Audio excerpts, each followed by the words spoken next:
लो छात्रों, आज आपको इतिहास विषय कक्षा 12 यूपी बोर्ड में जो चैप्टर का नाम है महात्मा गांधी और राष्ट्रीय आंदोलन, तो उसमें महत्वपूर्ण प्रश्न आता है कि सन 1857 ईस्वी के विद्रोह की सामाजिक, धार्मिक तथा सैनिक कारणों की आलोचनात्मक विवेचना कीजिए। या इसको इस तरह से पूछा जाता है कि 1857 ईस्वी का जो विद्रोह हुआ था उसके कारणों का उल्लेख करें। छात्रों, आइए देखते हैं कि क्या है इसका उत्तर। जो है बहुत ही इम्पॉर्टेंट प्रश्न, मोस्ट इम्पॉर्टेंट प्रश्न, किसी न किसी रूप में पूछा ही जाता है। तो इसका उत्तर है छात्रों कि अंग्रेजों की दमनकारी, अत्याचारपूर्ण और शोषणकारी नीति के कारण भारतवासियों में घोर असंतोष व्याप्त था तथा 1857 ईस्वी में विभिन्न कारणों से प्रेरित होकर भारतवासियों ने अंग्रेजी सरकार के विरुद्ध विद्रोह कर दिया। तो आइए देखते हैं छात्रों के सामाजिक, सोशल रीजन क्या थे। तो छात्रों, सामाजिक कारण देखते हैं। सामाजिक दृष्टि से अंग्रेज अपने को उच्च नस्ल का मानते थे और भारतीयों को घृणा की दृष्टि से देखते थे, और ब्रिटिश शासन में उच्च वर्ग के अधिकांश लोगों की संपत्ति, जागीरें, उपाधियां जो मिली हुई थीं उनको छीन लिया था। अंग्रेज भारतीय महिलाओं के सम्मान पर आक्रमण करते थे, उन्हें अपमानित करते थे। इस कारण भारतीयों में तीव्र रोष व्याप्त था और इसी प्रकार अंग्रेजों ने कन्यावध, सती प्रथा, बाल विवाह आदि को बंद कराने के लिए अनेक कानून बनाए और इन कन्यावध, सती प्रथा और बाल विवाह आदि को अवैध घोषित कर दिया। तो इससे रूढ़वादी भारतीय असंतुष्ट हो गए। रूढ़वादी भारतीय वही हैं जो प्राचीन रीति रिवाजों, जो हिंदू धर्म में था और जो मान्यताएं थीं उनकी, इन कानूनों को उनको लगा ये खिलाफ है। हालांकि समाज सुधार की दृष्टि से लाया गया था, लेकिन रूढ़वादी जो भारतीय से उससे असंतुष्ट हो गए। रेल, डाक, तार की व्यवस्था, पाश्चात्य शिक्षा प्रणाली तथा भारतीय संस्कृति के अंग्रेजों द्वारा उपहास करने के कारण भारतीय नाराज थे। तो ये इस तरह से सामाजिक कारण थे कि जो अंग्रेजों द्वारा अपने को उच्च नस्ल का समझना, भारतीयों को घृणा के दृष्टि से देखना, नहीं, अपने अंग्रेज अपने को सुपीरियर मानते से नस्ल के दृष्टि से गोरे, और भारतीयों को काले की उपाधि देते थे। और जो ये सब ने बताया कि जो है कन्यावध, सती प्रथा, बाल विवाह, इन सब प्रथाओं को बंद करने से रूढ़वादी लोग नाराज हो गए थे। और दूसरा है 1857 की क्रांति के धार्मिक कारण था, रिलीजियस रीजन विद्रोह का। तो अंग्रेजी सरकार का प्रोत्साहन पा करके ईसाई धर्म के प्रचारक भारत में ईसाई धर्म का प्रचार कर रहे थे। ईसाई धर्म प्रचारक दबाव और प्रलोभन के द्वारा भारतीयों को ईसाई बनाने का प्रयास करने लगे। ईसाई धर्म प्रचारक हिंदू धर्म और इस्लाम धर्म की खुलेआम आलोचना करते थे। बेरोजगारों, अकाल पीड़ितों, बंदियों, विधवाओं, अनाथों को बलपूर्वक ईसाई बना लिया जाता था। इसी प्रकार सती प्रथा को अवैध और विधवा विवाह को वैध घोषित करने को भी भारतीय संदेह की दृष्टि से देखते थे। नेक्स्ट है, तीसरा है सैनिक कारण। अंग्रेजों का भारतीय सैनिकों के प्रति अच्छा व्यवहार नहीं था। उन्हें अंग्रेज सैनिकों की अपेक्षा बहुत कम वेतन दिया जाता था। और जो सेना में उच्च पदों पर केवल अंग्रेजों को ही नियुक्त किया जाता। जो ऑफिसर रैंक था वो अंग्रेज जो है के लिए सुरक्षित था, यानी भारतीय उस पर नहीं पहुंच सकते थे।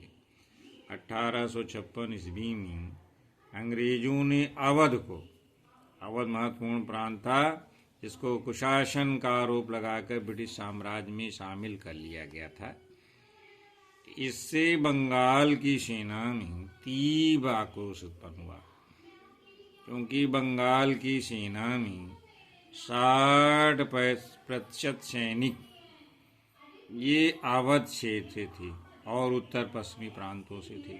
इन्हीं अवध क्षेत्र के काफ़ी सैनिक बंगाल की सेना में थे, और जो अवध को मिला लिया ब्रिटिश साम्राज्य और कुशासन का आरोप लगाकर, तो इससे जो है काफ़ी सैनिक नाराज हो गए थे।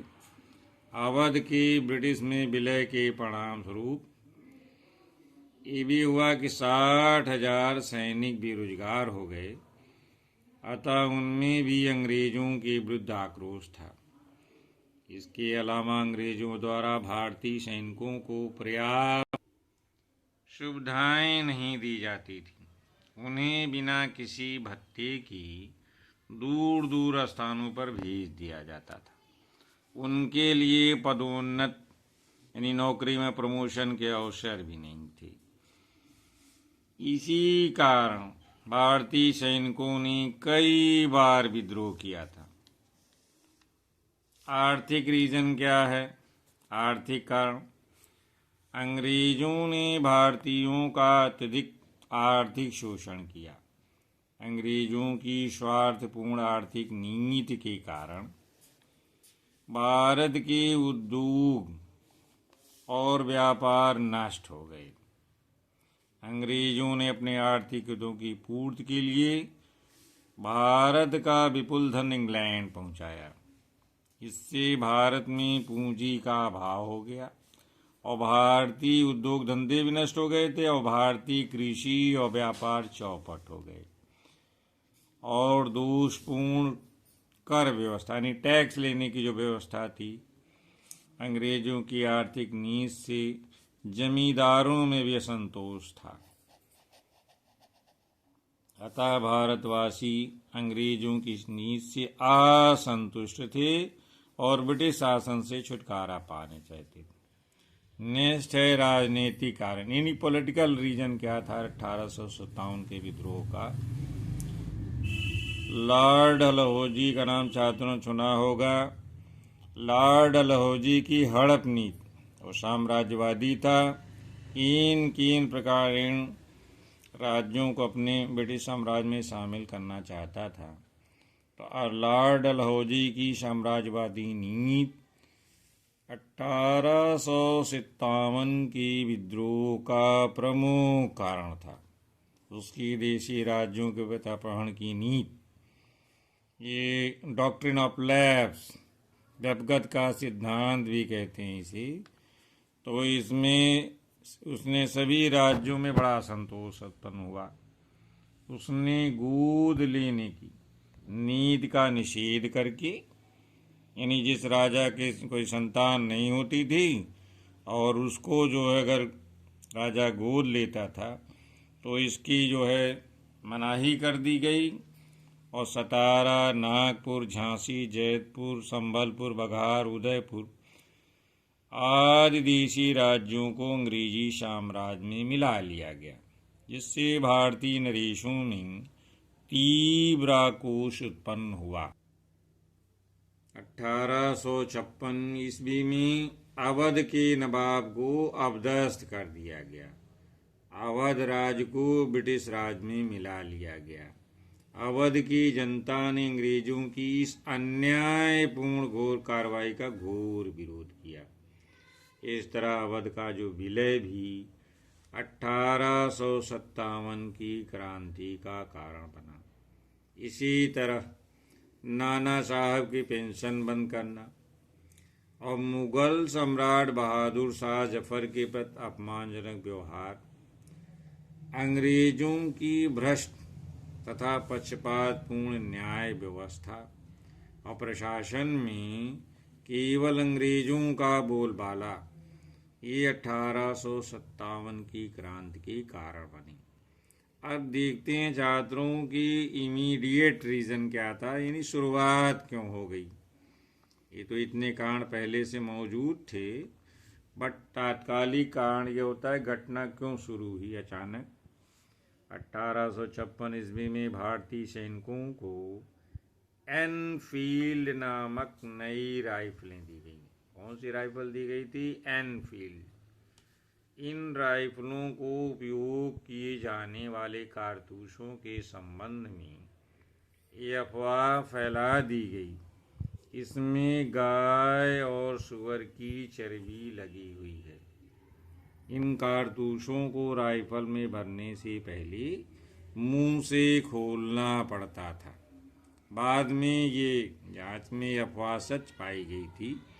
तो छात्रों, इस वजह से हिंदू और मुसलमान सैनिकों ने इन कारतूस यानी जो गोली भरी जाती है राइफल में, उसी कारतूस कहते हैं, तो उसके प्रयोग करने से इनकार कर दिया। इस घटना से भारतीय सैनिकों ने 1857 ईस्वी में विद्रोह कर दिया। और छात्रों, निष्कर्षतः हम क्या कह सकते हैं? निष्कर्षतः सामाजिक, आर्थिक, धार्मिक, राजनीतिक कारण पहले से मौजूद थे और कारतूस की घटना से 1857 की क्रांति की शुरुआत हो गई, जिसका जो है हमारे राष्ट्रीय आंदोलन पर बाद में काफ़ी प्रभाव पड़ा। राष्ट्रीयता की भावना भी उत्पन्न हुई। इसके अभी 1857 की क्रांति, उसका स्वरूप, उसका उद्देश्य और उसका जो महत्व है, तो उसको मैं अगले वीडियो में आपको डालूंगा, उससे आपको जानकारी हो जाएगी। ये तो बहुत ही इम्पोर्टेंट प्रश्न ये है, खासकर यूपी बोर्ड या आगे की कंपटीशन की परीक्षाओं में बहुत महत्वपूर्ण प्रश्न है कि 1857 की क्रांति के क्या कारण थे, और तात्कालिक, राजनीतिक, आर्थिक, सामाजिक जो भी कारण हैं, तो छात्रों इसको तैयार कर लें, परीक्षा की दृष्टि से काफ़ी महत्वपूर्ण है। धन्यवाद छात्रों। वीडियो अच्छा लगता है तो लाइक करके अपने विचार प्रकट कर सकते हैं, जिससे और भी प्रश्न जो परीक्षा की दृष्टि से महत्वपूर्ण हैं वो मैं आप लोगों के समक्ष रखूँगा, जिससे आप लाभान्वित हो सकते हैं। धन्यवाद।